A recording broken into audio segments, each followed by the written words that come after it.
បាមានផ្ទះសំបែងជ្រកកោនណា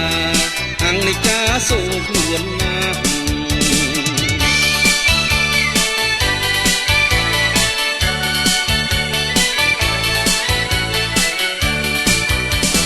មើលបាក់សី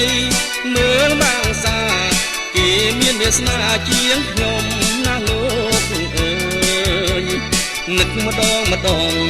ចង់ស្លាប់ទៅហើយចាប់ជាថ្មីល្អជាង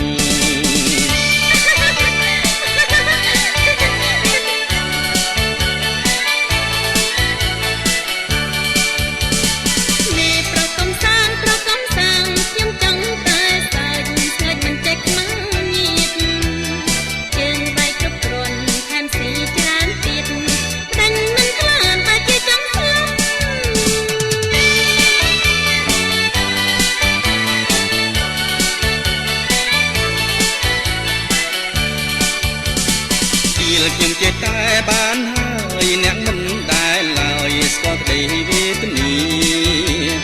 នាងកើតមកសម្បត្តិហួហៀផ្ទុយគ្នាស្រឡះពីខ្ញុំ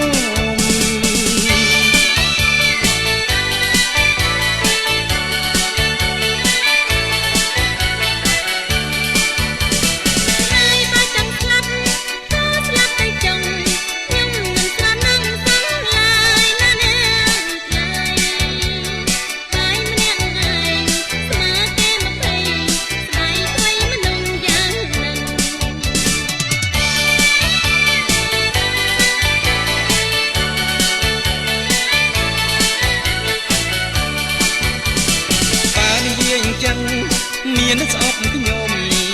ខ្ញុំមិនស្អប់នាងទេសូមខ្ញុំចង់ឲ្យនាងខ្លួនឡើងចេះតស៊ូក្នុងរឿងជីវិត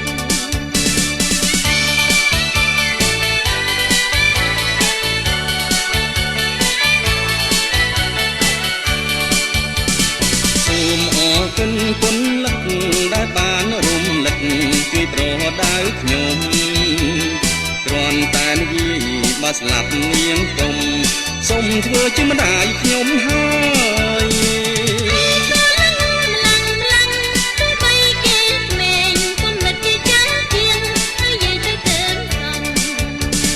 ដូច្នេះចៅសូមអរគុណ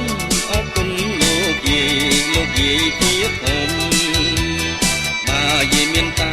កុំឲ្យល្ងងដូចខ្ញុំកុំឲ្យល្ងងដូចខ្ញុំ